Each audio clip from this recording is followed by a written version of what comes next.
We launched the recycling system here in 2007.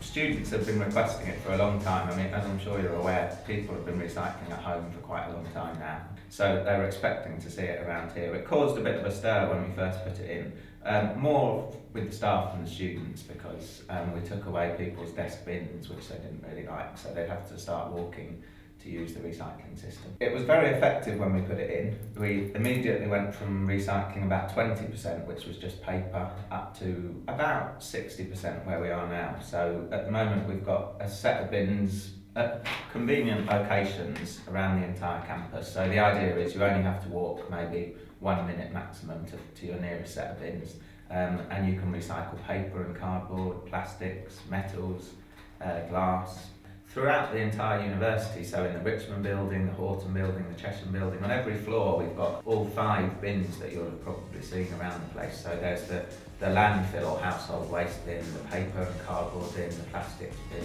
the metals bin and the glass bin, which gives people an easy option to deal with their recycling.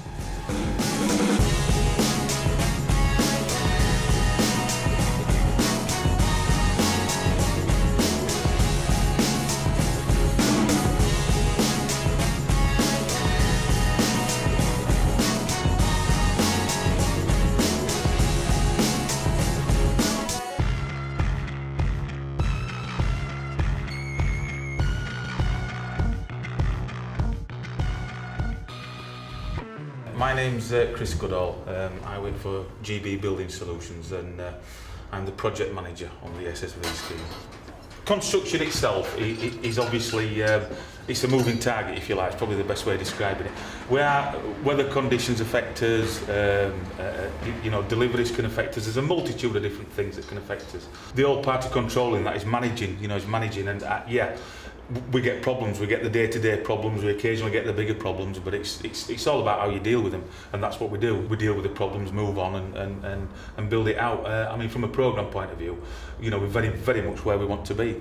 We're due to complete in August 2011 next year.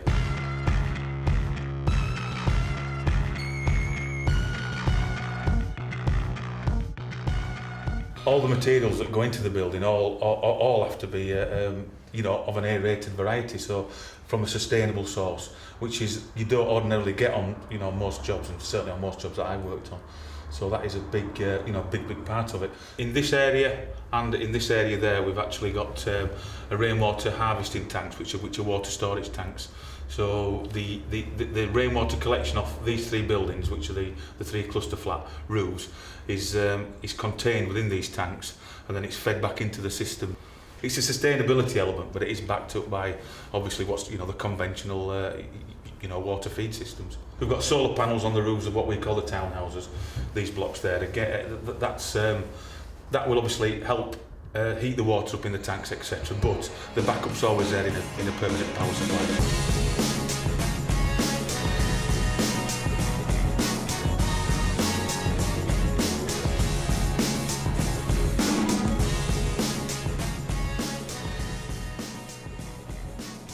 The CHP stands for Combined Heat and Power, and it's something the university's invested a lot of money in recently, but it'll pay itself back very quickly because it's improving the efficiency of our heating systems. Essentially what it is, it's actually a big old ship engine that used to be in a tanker, and we bought it. It should last for about 15 years or so, and it's quite a clever system in a way, but also very simple. Instead of generating electricity from gas, and wasting hot water, because you need to create steam to drive a turbine to produce the electricity. So instead of wasting the heat in that steam, we're going to be reusing the heat to heat the buildings, basically. So that hot water will get pumped into what's called the district heating main, which is a big pipe that runs around most of the buildings on the city campus and provides heat to all of those buildings. So in essence, we should be seeing about an 11% cut in our carbon emissions straight away, which is fantastic.